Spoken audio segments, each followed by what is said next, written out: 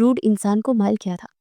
وہ ایسے شہر کا باسی تھا جہاں شہر میں ایک سے بڑھ کر ایک حسین فتنہ تھا، مگر اس نے اپنے کردار اور سوچ کو ہمیشہ پاک رکھا تھا۔